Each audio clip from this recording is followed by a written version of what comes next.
എല്ലാവർക്കും നമസ്കാരം.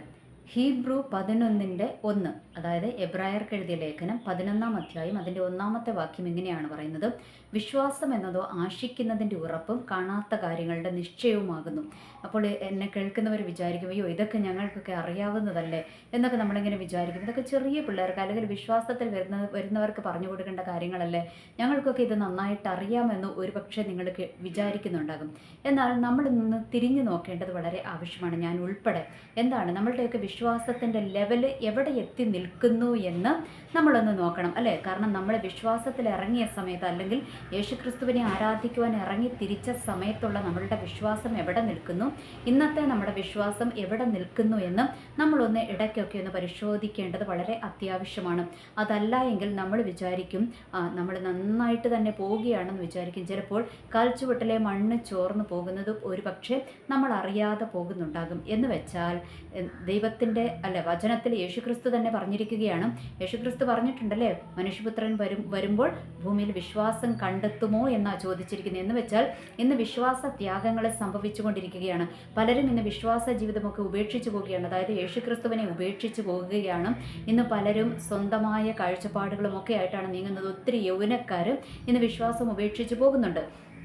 ഇന്നലെ ഒരു സഹോദരി ഒരു ചാനലുകാരനെ വിളിച്ചിട്ട് അവരുടെ ജീവിതത്തിൻ്റെ അനുഭവങ്ങൾ പറയുവാനായിട്ടിടയായി. ഒരു പെണ്ണാണ്, ഒരു സ്ത്രീയാണ്. അപ്പോൾ അവർക്ക് ഒത്തിരി പെന്തക്കോസ്തിൽ അവർ ജനിച്ചു വളർന്നതും അവർക്ക് ഒത്തിരി തിക്താനുഭവങ്ങൾ ഈ പെന്തക്കോസ്തിൽ നിന്നും അവർക്കുണ്ടായിട്ടുണ്ടായിരുന്നു. അപ്പോൾ അതിൻ്റെ വെളിച്ചത്തിൽ അവർ ചില അനുഭവങ്ങളൊക്കെ അവർ പറയുവാനായിട്ടിടയായി. അവരെ ആരോ മോശമായിട്ട് ഉപയോഗിച്ചു എന്നുള്ള കാര്യങ്ങളൊക്കെ അവർ പറഞ്ഞു. എന്ന് വെച്ചാൽ അവരുടെ ചെറുപ്പത്തിൽ അവർക്ക് ഒന്നാമത്തെ വയസ്സിലോ 1-ാം ക്ലാസ് പഠിക്കുമ്പോഴേ എന്തോ അവർക്ക് എന്താ പറയുക മോശമായ അനുഭവങ്ങൾ അവരുടെ ജീവിതത്തിലുണ്ടായി എന്നൊക്കെ അവർ പറയുവാനായിട്ടിടയായി. അപ്പോൾ അതിൻ്റെ അർത്ഥം അവർ ചെറുപ്പത്തിൽ അവർക്ക് കിട്ടിയ തിക്താനുഭവങ്ങൾ അവരെ ഒരു അവിശ്വാസിയാക്കി മാറ്റി എന്നുള്ളതാണ്. എന്നിട്ട് അവരെക്കുറിച്ച് വേറൊരു വ്യക്തി ഇവിടെ കമൻ്റ് എഴുതിയേക്കുന്നത് കണ്ടു. അവരെഴുതിയത് ഇങ്ങനെയായിരുന്നു: അവൾ വെറുതെ പറയുന്നത്, അവൾ ഇന്ന് സിനിമയ്ക്കും പോയി നടക്കുകയാണ്, അവൾ ഇന്ന് പള്ളിയിലും പോകുന്നില്ല, എവിടെയും പോകുന്നില്ല എന്ന്. അപ്പോൾ എനിക്ക് തോന്നി, ഇത്രയും പറയുമ്പോൾ ഈ പെൺകുട്ടി, അതായത് പെൺകുട്ടിയല്ല, ഇന്ന് അവർ മുതിർന്നൊരു സ്ത്രീയാണ്. അപ്പോൾ അവർ പറയുന്നത് മനസ്സിലാക്കാനുള്ള ഒരു മാനസികാവസ്ഥ പോലെ ഈ കമൻ്റ് ഇടുന്ന വ്യക്തികൾക്കില്ല. ഓർക്കുക, നമ്മൾക്ക് വിശ്വാസ ജീവിതത്തിൽ തിക്താനുഭവങ്ങൾ ഉണ്ടായിക്കഴിഞ്ഞാൽ എന്ത് സംഭവിക്കും? നമ്മൾക്ക് പിന്നെ ആ സമൂഹത്തോട് വെറുപ്പാകും. നമ്മൾക്ക് പലപ്പോഴും അങ്ങനെയൊക്കെ തന്നെ അല്ലേ, നമ്മൾ പലപ്പോഴും വിചാരിക്കുന്നില്ലേ, ഈ പെന്തക്കോസ്തുകാരെ പോലെ ഒരു മനുഷ്യന്മാരെന്ന് നമ്മൾ അവിടെയും ഇവിടെയൊക്കെ ആണെങ്കിൽ പോലും നമ്മൾ പറഞ്ഞിട്ടില്ലേ, അതിലും എത്രയോ ഭേദമാണ് പുറത്തുള്ളവരെന്ന് പറഞ്ഞിട്ടില്ലേ. ഞാൻ പറഞ്ഞിട്ടുണ്ട് കേട്ടോ, ഞാൻ പറഞ്ഞിട്ടുണ്ട്. അയ്യോ പെന്തക്കോസ്തുകാരെ കഴിഞ്ഞ് എത്രയോ നല്ല ആൾക്കാരായിരുന്നു ഞാൻ ഇട്ടിട്ട് പോകുന്ന സമൂഹത്തിലുണ്ടായിരുന്നവരെന്ന് ഞാൻ പറഞ്ഞിട്ടുണ്ട് കേട്ടോ. അപ്പോൾ അങ്ങനെ ഒരുപാട് അനുഭവങ്ങൾ ഓരോരുത്തരുടെയും ജീവിതത്തിൽ ഉണ്ടായിട്ടുണ്ട്. അതെന്തുകൊണ്ടാണ്? നമ്മൾക്ക് ചില തിക്താനുഭവങ്ങൾ നമ്മളായിരിക്കുന്ന ഇടത്ത് നിന്നും, അല്ലെങ്കിൽ പെന്തക്കോസ്തിൽ നിന്നോ, അല്ലെങ്കിൽ നമ്മളുടെ അവിശ്വാസ സമൂഹത്തിൽ നിന്നോ നമ്മൾക്കുണ്ടാകുമ്പോൾ അത് നമ്മളെ വല്ലാതെ മുറിപ്പെടുത്തും. അപ്പോൾ ഇന്നത്തെ യുവതലമുറകളെ എടുത്തു നോക്കുമ്പോൾ അവർക്ക് ഉൾക്കൊള്ളുവാൻ പറ്റാത്തത് അവരുടെ ജീവിതത്തിൽ ആ ഒരു സമൂഹത്തിൻ്റെ ഇടയ്ക്ക് നിന്നും, വിശ്വാസ സമൂഹത്തിൻ്റെ ഇടയ്ക്ക് നിന്നും സംഭവിക്കുമ്പോൾ എന്ത് സംഭവിക്കും? ഇവർ വിശ്വാസം ത്യജിച്ചു പോകുവാനായിട്ടിടയാകും. ഒരുപാട് പേരിന്ന് യൂട്യൂബിൽ തന്നെയുണ്ട്. അവർ എത്രയോ പേര് വിശ്വാസം ത്യജിച്ചു പോയ ആൾക്കാരുണ്ട്. എത്രയോ പേര് കമൻ്റ് ഇടുന്നു. എൻ്റെ വീഡിയോയുടെ അടികളിൽ വന്നിട്ട് കമൻ്റ് ഇട്ടവരുണ്ട്, ഞങ്ങൾക്ക് ഇവരുടെ തിക്താനുഭവങ്ങൾ സഹിക്കാൻ പറ്റാത്തതുകൊണ്ട് വിശ്വാസം വിട്ടുപോയതാണെന്നൊക്കെ എത്രയോ പേര് പറഞ്ഞിട്ടുണ്ട്.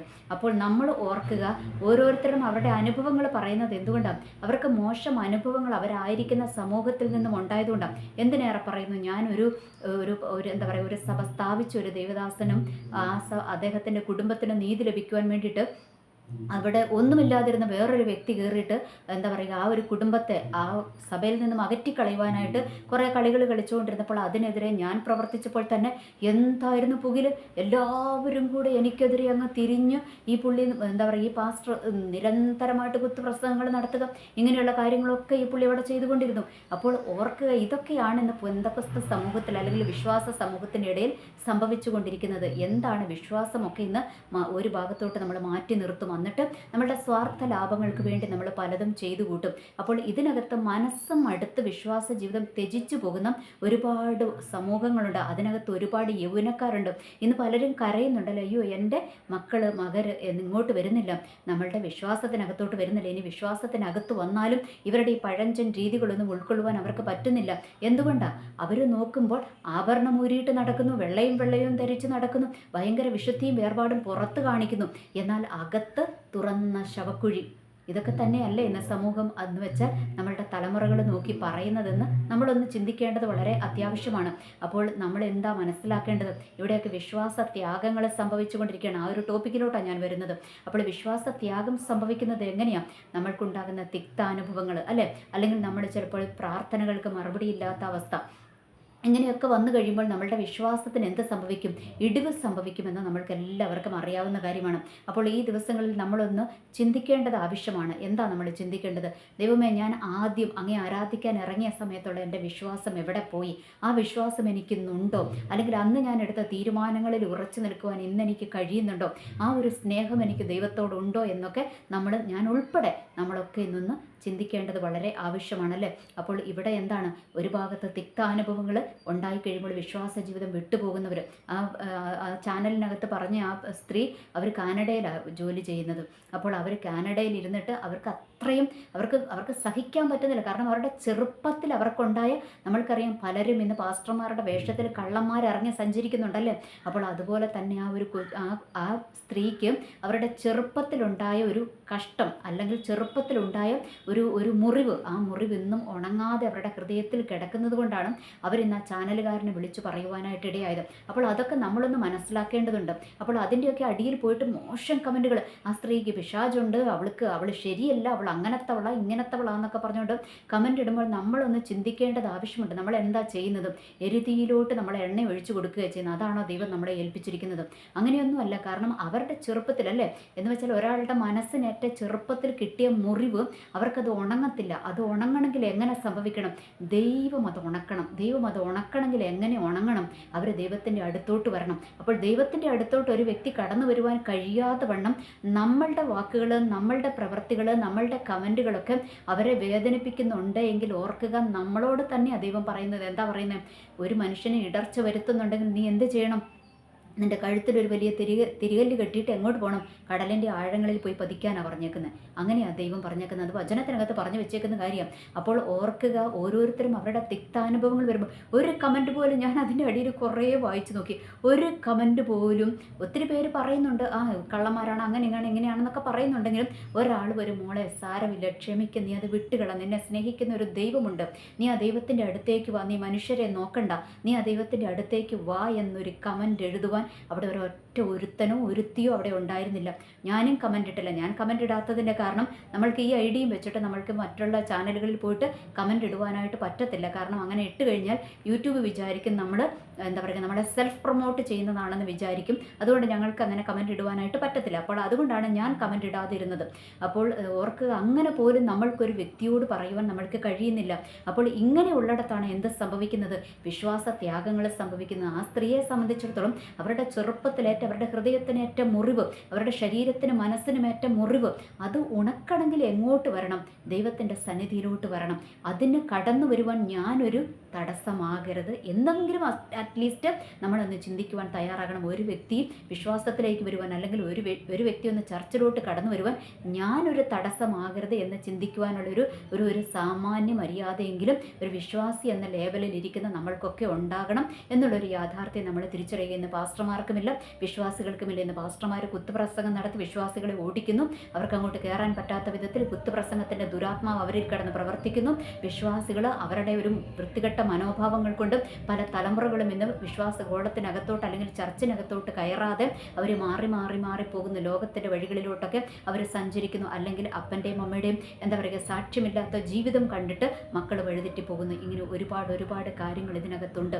അപ്പോൾ ഇതിൻ്റെയൊക്കെ അടിസ്ഥാനം എന്ന് പറയുന്നതാണ് വിശ്വാസത്യാഗം സംഭവിച്ചു കൊണ്ടിരിക്കുകയാണ്. അത് ദൈവത്തിൻ്റെ വചനമാണ്. അന്ത്യകാലത്ത് വിശ്വാസത്യാഗങ്ങൾ സംഭവിക്കും. പക്ഷേ നമ്മൾ അങ്ങനെ പറഞ്ഞിട്ടുണ്ട്. അതുകൊണ്ട് കുറേ എണ്ണം വിട്ടുപോയിക്കോട്ടെ എന്ന് ചിന്തിച്ച് നമ്മൾക്ക് സെൽഫായിട്ടിങ്ങനെ സെൽഫ് മോട്ടിവേഷൻ ചെയ്ത് നമ്മൾക്ക് ഇരിക്കുവാനായിട്ട് പറ്റുമോ?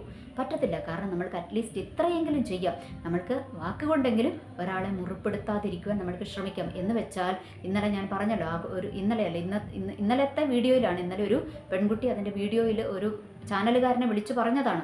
ഒരു സ്ത്രീ അവർ വിളിച്ചു പറഞ്ഞ് അവരുടെ ദുഃഖങ്ങൾ അല്ലെങ്കിൽ അവരുടെ ഹൃദയത്തിനേറ്റ മുറിവുകൾ അവർ പറഞ്ഞപ്പോൾ അതൊന്ന് മനസ്സിലാക്കുവാനുള്ള സാമാന്യബോധം, എന്തുകൊണ്ടാണ് ആ കുട്ടി സംസാരിക്കുന്നത് അങ്ങനെ, അവർക്ക് ഏറ്റവും മുറിവ് എന്താണ്, അവരുടെ മുറിവിൻ്റെ ആഴം എന്താണ്, അതൊന്നും ചിന്തിക്കാതെ നമ്മൾ കിടന്നോട്ട് ചുമ്മാ ഈ ഒരു വക താലിബാൻ മോഡൽ പരിപാടി എടുക്കുക. ആ പെങ്കൊച്ചും അങ്ങനെ തന്നെ പറഞ്ഞു, താലിബാൻ പരിപാടിയാണ്. അത് സത്യമാണ് പറഞ്ഞത്. കാരണം നമ്മൾ ചുമ്മാ കിടന്നോണ്ട് വർഗീയം എന്ന് വെച്ചാൽ, അയ്യോ പെന്തക്കോസ്തുകാരെ ആരെങ്കിലും എന്തെങ്കിലും പറഞ്ഞാൽ, പെന്തക്കോസ്തുകാർ പാസ്റ്റർമാരെ പറഞ്ഞ കുറച്ച് പേരും ഒരു കൃപയും ഒരു വിവരവും ഒരു വിജ്ഞാനവും ഇല്ലാത്ത കുറേ എണ്ണങ്ങൾ ഇറങ്ങി വന്നിട്ട് പറയുന്നവരെ അങ്ങ് ചീത്ത വിളിക്കുവാനായിട്ട് ഇരിക്കുക. എന്തുകൊണ്ടാണ്?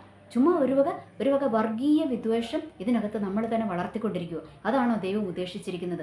അല്ലേ. ദൈവം എന്താ ഉദ്ദേശിച്ചിരിക്കുന്നത്?